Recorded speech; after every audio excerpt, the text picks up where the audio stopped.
Good morning, everybody. It is Sunday, January the 26th. This will be our virtual Sunday school lesson for this week. Hopefully, everybody's having a great day so far. Anyway, I'm going to open this in a word of prayer. We'll get into the lesson this morning, see what the Lord's got prepared for us today. Dear Lord, we come to you this morning. Dear God, we just thank you for letting us be able to gather here together, virtually, Lord, and study your word together. Just pray that you be with us now as we go through this lesson, God. Just pray that you open our hearts, open our minds, Lord, and let us absorb everything that you've laid out there for us, God, and just pray that you just be with us today, God, and just let us all have a great day today, and just give us wisdom and guidance. In Jesus' name I pray. Amen. All right, so last week we continued going through 2 Samuel chapter 11, and this is another story about David. This one's a little bit different than what we normally see from David. We normally see that, he's doing something outstanding, something great we can learn from, and we can take example from, and do ourselves. But this is one of those instances where David makes a mistake, and then he starts doing everything he can to cover up that sin and that mistake that he made, and he goes as far as committing murder. And we'll see that today is in chapter 12 there's a verse, and we'll talk about it when we get to it, but it specifically says that David committed murder. We said, we'll talk about what. I'll get into too many details right now. We'll get into that when we get there. But anyway, he commits adultery with Bathsheba, and then what we saw is he starts trying to figure out how he can cover it up. Remember, he got Uriah to come home. He had, he sent a great meal home and tried to get him to go home to his wife and spend the night with his wife. And then what David finds out the next day is that, even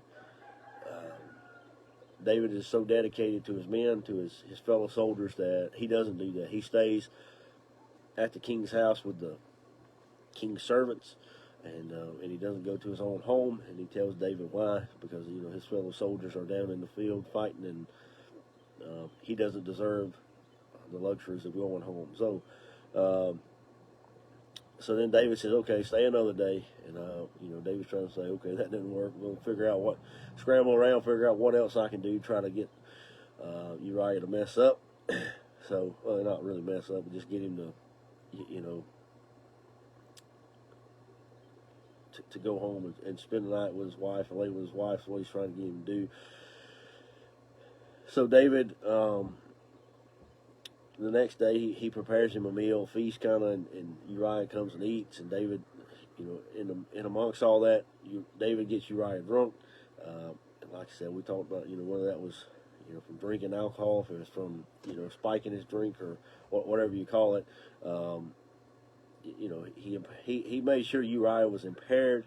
And what he was trying to do once he was impaired was get him to act out of character and do something that he normally wouldn't do. So that's what David is thinking. And he's hoping, once he's impaired, he'll go home and David's sin will be covered up. But what happens? Uriah didn't do that. Even in his impaired state, he still had enough character, and that he didn't, he didn't go home. He still stayed at David's house with the servants. And again, that just tells us how genuine Uriah's dedication is. It wasn't something he was doing for show, something he wasn't, if that was the case, if he was just looking for self-gratification, I don't know if that's the best word, or trying to make himself look good, or whatever, once he was impaired, then, he probably would have went and did what he wanted to do. But once he's impaired and he does the same thing, then that just shows you that, he is genuinely that loyal, dedicated to his fellow soldiers and David and his people and God. So since that didn't go as planned, so then David has another plan. and this one, the outcome of this plan is not as great as the other one. So anyway, David, this time he says, Uriah's, he's not going to mess up. So Uriah's not going to cover up my sin. I'm going to have to do something about it. So he writes a letter to Joab and basically tells Joab, says, put Uriah, put him in a stronghold, in a spot where the other forces are strong, and have the other troops pull back from him, so he'll be vulnerable, and they will, he'll die basically. So that's what David asked Joab to do, and he writes that letter up, and he gives it to Uriah and tells him to go back and give the letter to Joab, and we see that Uriah, he faithfully delivers the letter and gives it to Joab. Doesn't peek at it or anything, trying to figure out what's going on, what's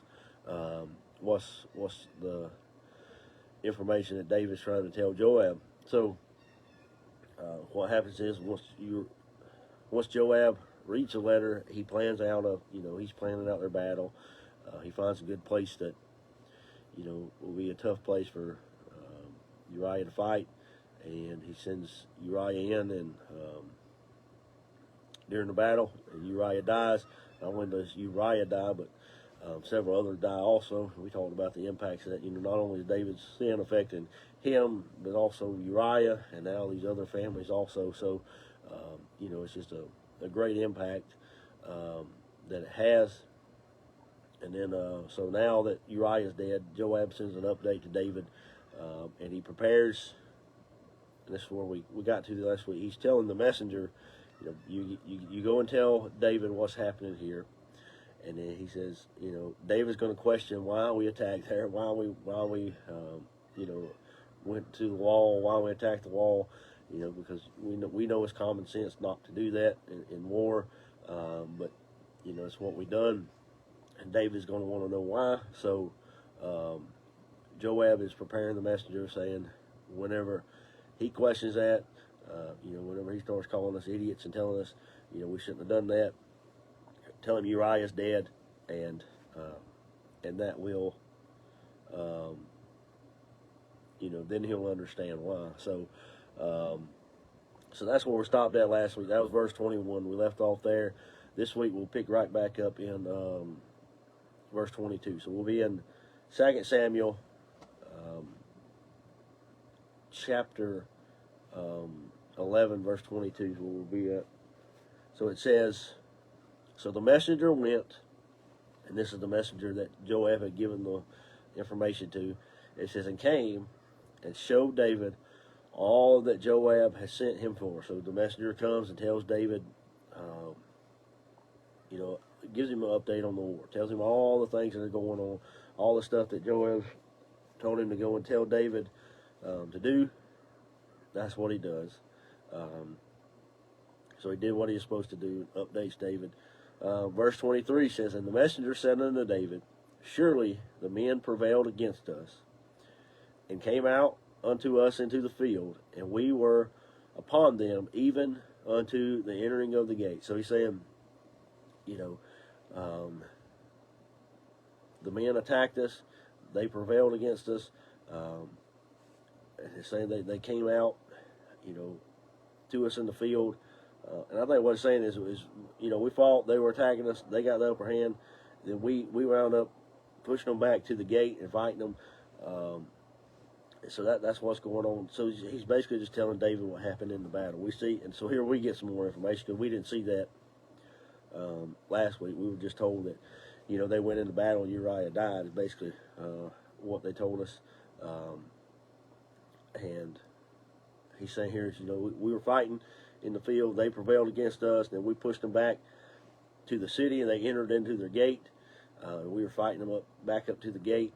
And now verse 24 says, and the shooter shot from off the wall upon thy servant, and some of the king's servants be dead, and thy servant Uriah the Hittite is dead also. So here he says, he's telling the shooter shot from the wall. This is what, whenever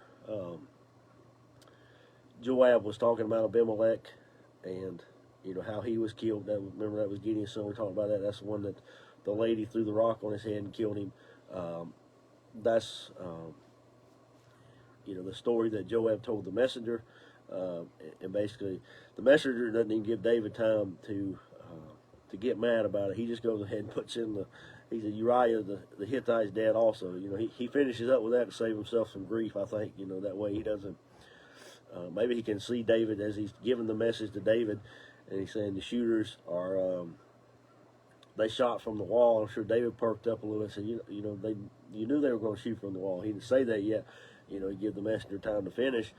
But, you know, I can see that, you know, if Joab anticipated this reaction, and, you know, whenever the messenger sees that, he says, hey, you know, David, he's already going to ask about that. Joab's already prepped me for this. So instead of giving David a chance, I'm just going to go ahead and tell him what happened and save us both some time and get to the point so that, you know, we don't have to deal with all that. Anyway, I think that's what he's doing here. He said, you know, they shot at us from the wall, you know, and you know, some of your servants are dead. But most importantly, Uriah the Hittite's dead also. And the messenger, I don't believe, had any insight into why, you know, why Uriah was killed, that Uriah was killed purposely, other than he's telling David. Maybe he's thinking, well, you know, we know Uriah just went to David to see David, and maybe Joab's wanting to tell David that Uriah is dead because, you know, he's special to David or something along those lines. But of course, we know that it was all part of David's plan, and Joab was wanting Joab was wanting David to know that Uriah was dead. So, so that's what he tells him. He finishes up with that. Now verse 25 says, then David said unto the messenger. So David, you know, gives the messenger time to speak and finish his update, and then he responds to him here. It says, then David said unto the messenger, thus shalt thou say unto Joab. So he's saying, you know, you tell Joab this, let not this thing displease thee, for the sword devoureth one as well as another. Make thy battle more strong against the city, and overthrow it, and encourage thou him. So what does David says? He understands that, you know, this, had this been a real instance where they had lost the battle, Joab might be upset about it. You know, he might be discouraged about losing the battle and some of his men dying, which, you know, again, he should be. David should be upset about it. Joab should be upset about it. But I mean, we know that it was all part of their plan, and it's what they had devised to come up with. But anyway, David, to keep the messenger from figuring out what's going on, you know, David doesn't do anything abnormal. He says, you know, all right, so y'all lost the battle, and this, I think, you know, this is a good advice. We should, you know, if we are leading somebody or you know, we're over somebody, and something happens to them, we should do something to, you know, something devastating happens, we should try to encourage them, try to help them get through it, try to be there for them, and you know, do whatever we can to keep them going and get them on to the other side. And that's what, you know, David's doing here with Joab. He's saying, you know, don't get discouraged about this. You know, don't let it displease you. You know, everybody loses a battle every once in a while. You know, you're not going to get out there and fight every day and win everything you ever go try it. And you know, that's what David's saying here. You know, no matter how much you fight, you know, there's always going to be wins and losses, and that's just part of it. It's just, you know, anything we do in life, you know, we go out, we're not always going to be successful in everything we do. We're going to fail, we're going to mess things up, and we're going to have to fix them, and just, you know, we can't let it stop us from doing anything. We just have to keep on going and keep trying and push through it, and hopefully most things we do, we will learn something from it, and then next time we apply that to it. And I think that's one thing that David's trying to say here is, you know, make thy battle more strong. He said, you know, learn from the mistakes that we made here. Next time, don't go close to the wall, and just not only is he encouraging him, but also, he's saying, you win some, you lose some. It's just, it's part of battling, and that's the same for us, Satan's gonna come and attack us, and you know, I think that the more times we win, the more times he's gonna attack us, because he knows eventually he's gonna wear us down, and we're gonna fail. If he stays at it, then he's gonna, he's gonna eventually get the victory. But when he does, and I think that's one of the good things about this story. We have this story of David here is, had we not had some of these mistakes that David made, then, we think he's perfect and he just, he went through life. He was always faithful. He never messed up. But no, we're all sinners. David was a sinner. We're a sinner today. Our children are sinners. Everybody that comes along after us is going to be a sinner. And, we're going to sin. And the thing that happens when we do make a mistake and sin, we don't stop and let that define us. We have to ask God to forgive us, and we'll see that with David. David, there's still consequences that go with it, and we'll see that in the next chapter. Is that David has a child that dies because of the sin that he committed, but he doesn't let that. He doesn't just stop and end his life there. He asks God to forgive him, and then he continues on and does more great things for God, gets back on track and keeps on going. And that's what he's telling Joab to do here. You win. Sometimes you're going to win, sometimes you're going to lose. Learn from the losses and make it where you can be more strategic and learn and win the war. It's better to lose some battles and then eventually come and win the war. And that's what we see in the he says overthrow it, the city. He's talking about the city there, completely overthrow it, take control of it. And so, you lost the battle, but you still got the war. You can win and keep on pushing on and keep going. And that's what, the last thing that we see in that sentence, the purpose of David's statement is encourage thou him. So he said, encourage Joab to keep on going and just, don't let this,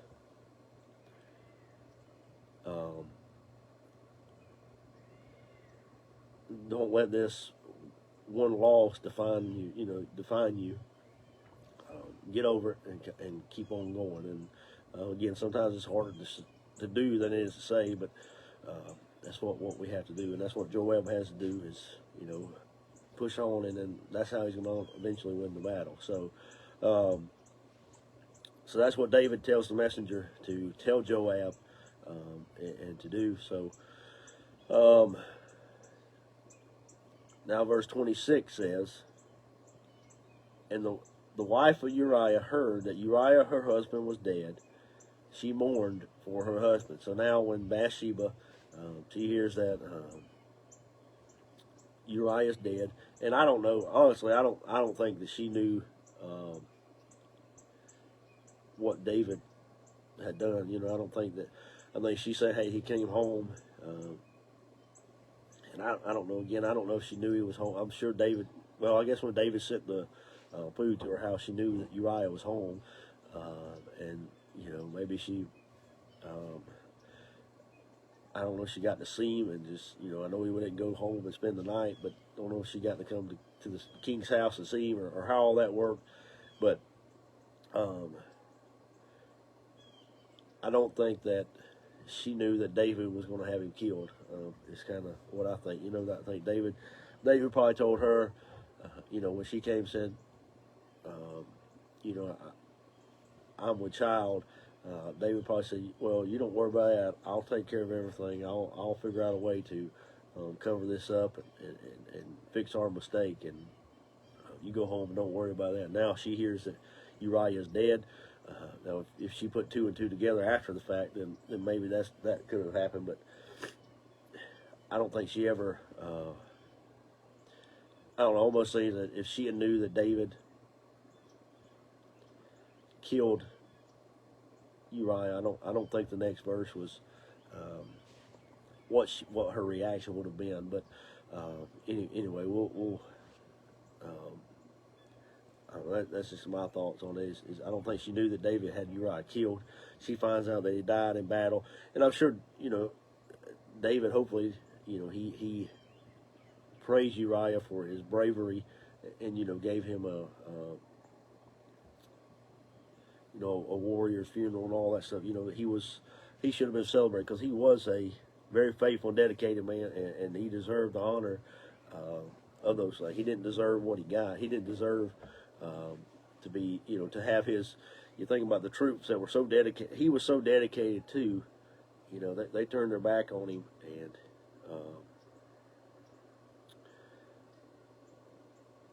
left him. And we'll talk more about it in just a second. Let's go and read verse 27. We'll discuss a few more things. So verse 27 says, "And when the morning was past," that means, in the time of mourning, when Bathsheba stopped mourning for Uriah, and I can't remember if maybe there's a time period that they would mourn or something along those lines. But anyway, whenever that's over, when she's done grieving and going through the process, then what happens? This is David sent and fetched her to his house, and she became his wife and bare him a son.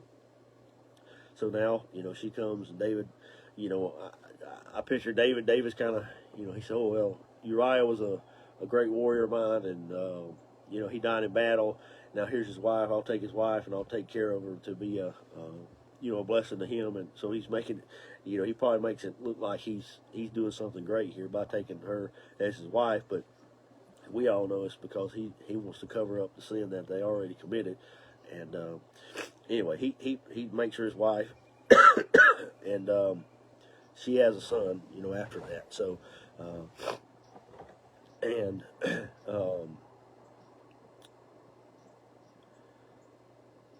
so that's where we're at. And again, I don't know how much time has passed between Uriah dying and this point. But anyway, so they have a son. Now, this is a very critical verse here, or sentence in this verse. It says, "But the thing that David had done displeased the Lord." So here we see is, we always talk about David, David and Goliath and doing great things, and David being a man after God's own heart, which those are great things, the things we should do. But we also see here is that doesn't mean every single thing that David ever did pleased the Lord. Again, like I said earlier, David was a sinner. We're sinners. And we're going to sin, and what happens is what makes David a man after God's own heart is how he reacts after God chastises him. So God's going to, we'll see in chapter 12 that God sends Nathan to to basically tell David what he did was wrong, and that the consequences are going to come because of it. And again, David has to suffer those consequences, and he does, and then he gets back on track. And we'll see that as we go through chapter 12. But a couple things I wanted to point out here as we finish up chapter 11. One, just like I said then, we say, well, we see all these great things that David did, all this stuff that he did for the Lord, but now we have this, this big mistake. Well, why did God document this mistake? Why did God put this in here? I guess the best answer is because he wanted to, but I mean, one thing I get out of it, and one, I guess, great blessing we get out, like we talked about, is a lot of times we look at Bible characters and think, hey, they were some great being or something like that, but most of them were men just like we are, men and women just like we are, and that we shouldn't put them on a pedestal and think that we shouldn't strive to be the way they are, do the things they did, and it just I guess if we do that, we'll think they are too great, and there's no way that we could get to where they're at. So I guess some people would just say, well, what's the point in even trying? I can't do that. I can't be great, like David was.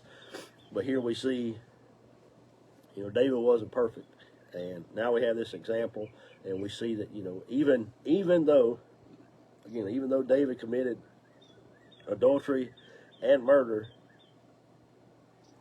he was still called a man after God's own heart. So again, that should give us hope and encouragement to say, hey, even as much as David did great, he still made mistakes, and when we make a mistake, it can encourage us to say, hey, I'm not going to let this, knock me down and stay down. I'm going to get up.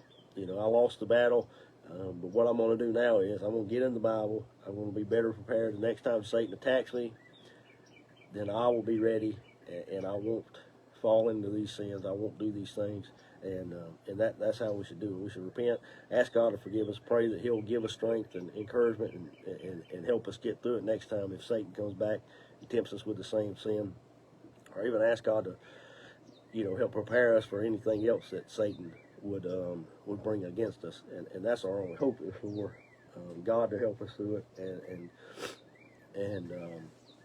but anyway, so to me, this is a little bit encouraging. And again, like I said, if you looked at it, you said, well, why did, was God just trying to make David look bad? No, I think God might have been trying to, make us relatable to David and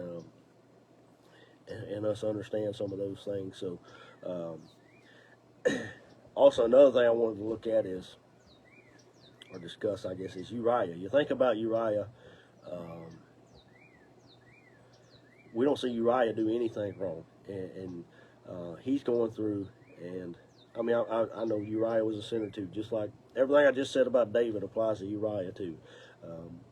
But what we see about Uriah is, everything we see about him in this chapter, we knew he was being faithful, he was loyal, he was dedicated, he was I don't know. I'm not gonna say perfect, but he was a great man also, a great mighty warrior of David, of the Israelites. And what happened to him? He was killed in battle because his fellow soldiers hung him out to dry, basically. So hopefully he didn't realize it before he died. But that's basically what happened. So you think about, I guess one thing I talk about is you have people, and sometimes, well, I guess we do it sometimes. We're doing what we're supposed to do. We're in the will of God, doing exactly what God wants us to do, following Him. We're going to church, living for the Lord, witnessing to people, reading the Bible, studying the Bible every day, praying, and everything we're supposed to do. And then what happens? It seems that nothing works out for us. And that's what we see here with Uriah. Uriah is doing everything he's supposed to do, but what happens? I mean, his wife's unfaithful to him. His leader's unfaithful to him. His fellow soldiers have him killed, and just everything. I think of Stephen. Remember, Stephen was preaching the gospel, and they stoned him. Uriah's the same way. He's doing exactly what he's supposed to be doing, and sometimes we get that way. I guess we think of, we're living for God, doing what God wants us to do, and then we look at other people that are wicked and ungodly, and we wonder why. Everything we do, we seem like we fail or is very complicated or hard to do. But then we look at them; they're not living for the Lord. They're not doing anything, and everything seems to work out for them. And it just goes to show you, even sometimes, even when we're doing what we're supposed to do, hardships are going to come, and we're just going to have to face them and deal with them. And just because we're going through something doesn't necessarily mean it's because of it's not God's judgment again. I think that's what I think of Job, really, because when Job was being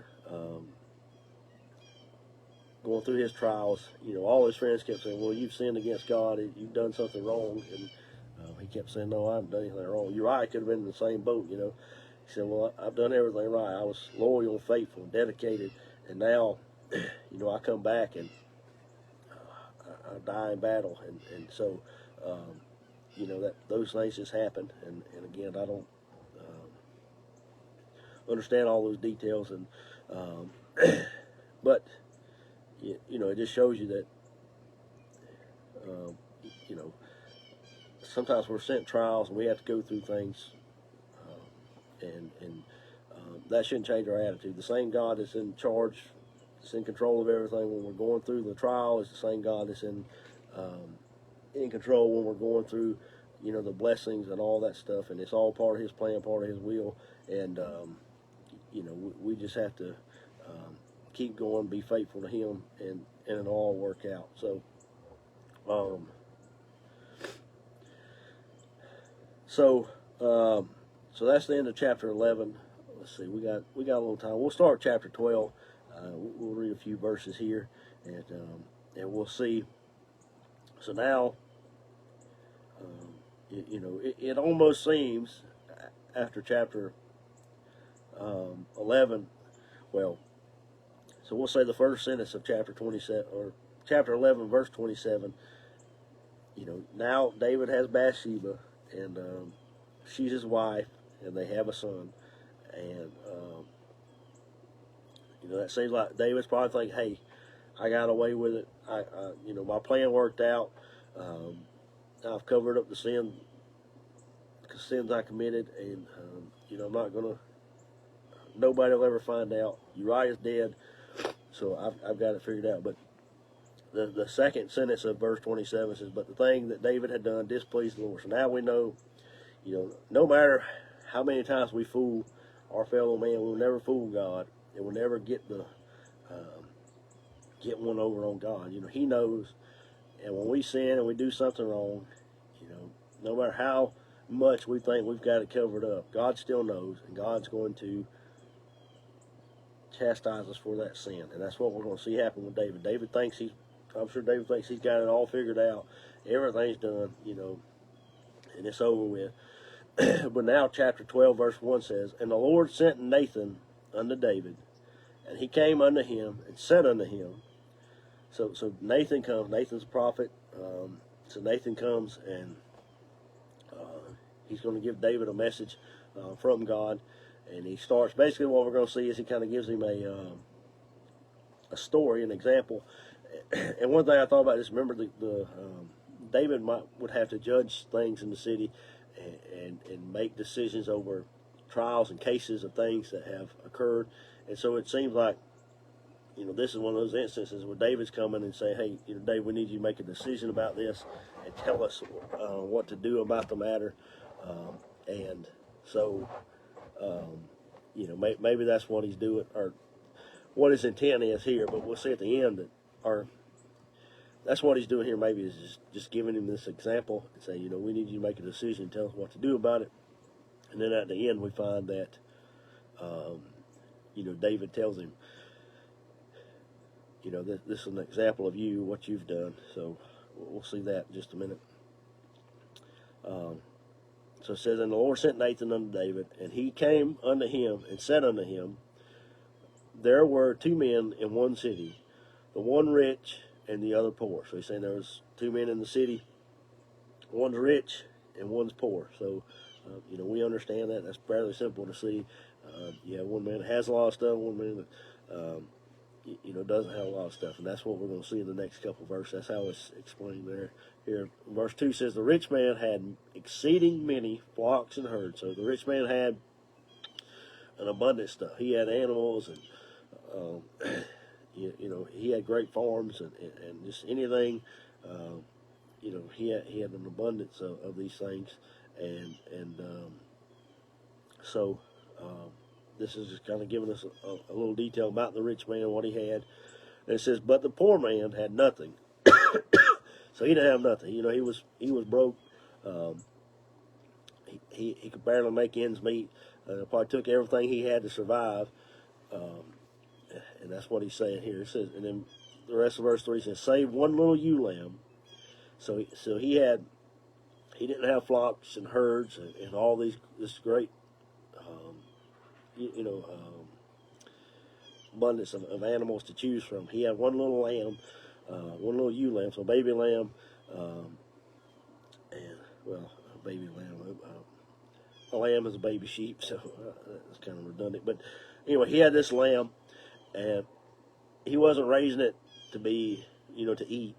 And we'll see that in the next few rest of verse 3. He says, "Which he had brought up and nourished up, and it grew up together with him and with his children." So he had this little ewe lamb, and he says, it'll be easy for them to eat and have a few meals off of it. But he didn't do that. He cherished it. He said, this, we can get a lot more joy. My kids will love playing with this animal, having it, so he raised it up with his children, and just thinking the bond that they have, and they love the little sheep, and they grew up together.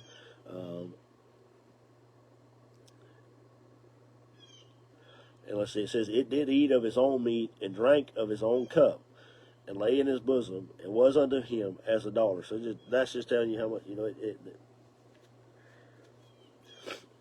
they fed him like they would, just like one of his children. Gave him his own food, his own drink, and it was like a daughter to him. That just tells you how much he loved the little lamb, and how much it meant to him, the significance of that lamb.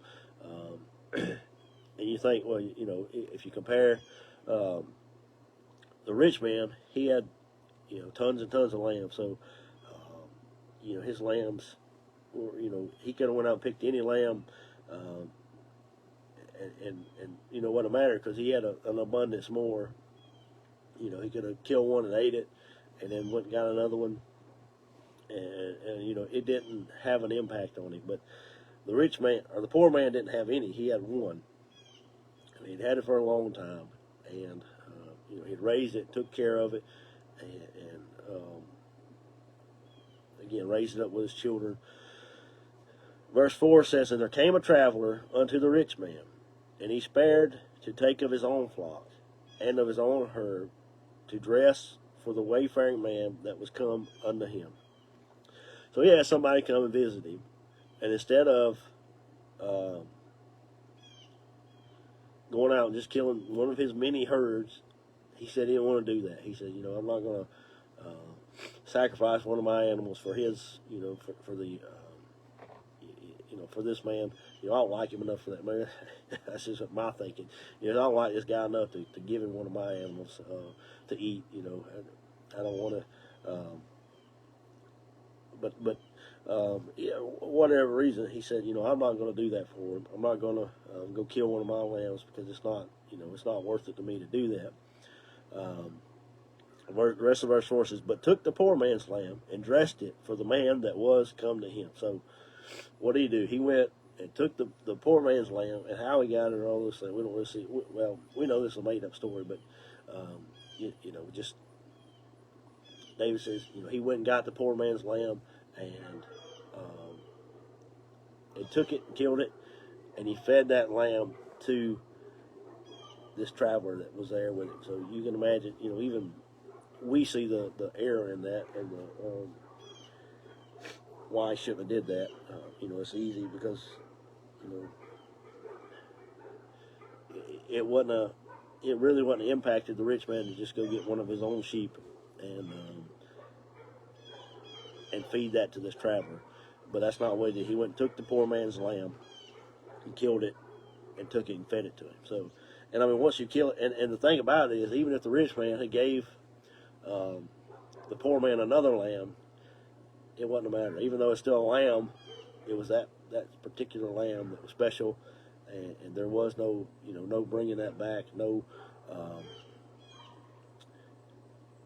recovering from that. You can't restore those things. You can't, bring that bond that they had back, and all that. So, that just kind of tells you the significance of killing the poor man's lamb. What? It's not that it's just a lamb, but it's that lamb that has a special meaning, that has been there with them, and even if the rich man said, "Hey, I'll give you my best lamb that I got," it still wouldn't have mattered. So, because of what they took. Verse 5 says, and David's anger was greatly kindled against the man, and he said to Nathan, as the Lord liveth, the man that hath done this thing shall surely die. And that's what I think, Nathan's bringing this as a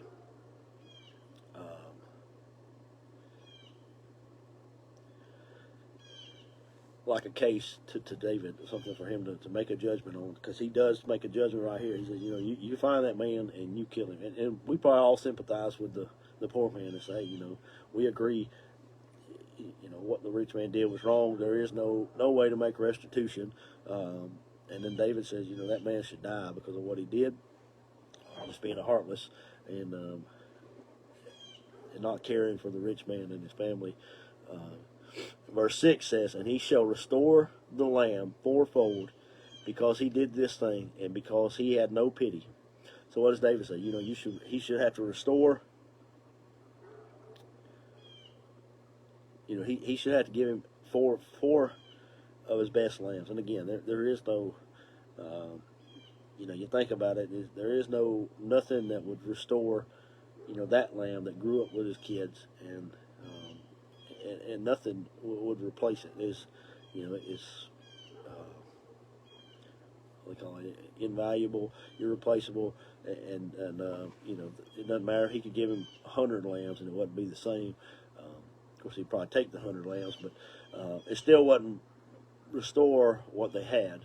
And when you think of animals, I mean, you spend a lot of time training an animal and taking care of it and getting it, where it needs to be. That takes a lot of work, a lot of time, a lot of effort, and all that stuff is valuable too. It's not just like going out buying a lamb from a field that nobody's took care of, nobody's handled, because you got all the work you've already put into the one you had. But anyway, this is a story, and we see what David's verdict is on the story. And I think we'll stop there for today. We don't have enough time to explain all the next few verses. So we see the story, and we see what David wants to do about it, and what his thoughts are about the matter. So we finished up chapter 11. We see that the messenger tells David that Uriah is dead. Now Bathsheba, she grieves for Uriah after she's done with that. She marries David. She comes to live with him, and they have a son. We find out that displeased God. Now, chapter 12, we see that God sends Nathan to give David a message, and to this is going to start David's chastisement, and we're going to see he doesn't get away with his sin, even though he thinks he covered it up. He's not going to get away with it. We'll see that next week. But what he starts with is this story. So he starts with kind of he's giving him this example and he uses this, I think, as a way to open David's eyes and to make him understand a little bit better what he's trying to tell him. So he allows David to maybe decide what should be the judgment on this man, and we see that. So we have the rich man, the poor man. Poor man has one little sheep that had a lot of sentimental value. Then you had a rich man had an abundance of herds, and the rich man had a traveler come through. He kills the poor man's sheep and eats it. They eat it, and of course David's angry about it. He says the man that did that should surely die and restore the poor man with four lambs. So so we'll stop there. We'll pick back up next week and continue going through chapter 12. So thank y'all for your time this morning. Hopefully all y'all have a great day. As usual, I'd like to invite everybody to come to church with us. We have our in-person Sunday school at 10. We have our church service at 11, church tonight at 6, and then church again on Wednesday night at 7. So if you can come and join us, we'd love to have you. If not, hopefully you'll be able to come back next week and join us here virtually. So thank y'all. I'm going to close in a word of prayer and cut the video off. Dear God, we come to you this morning, Lord. Just thank you for giving us your word. We can study together, Lord. Just thank you for leading us and guiding us, Lord. Pray that you be in the church services today. Just let everything go according to your will, God. Just pray that you continue to bless us as you have so greatly, Lord. Again, we thank you for all those many blessings. In Jesus' holy name we pray. Amen.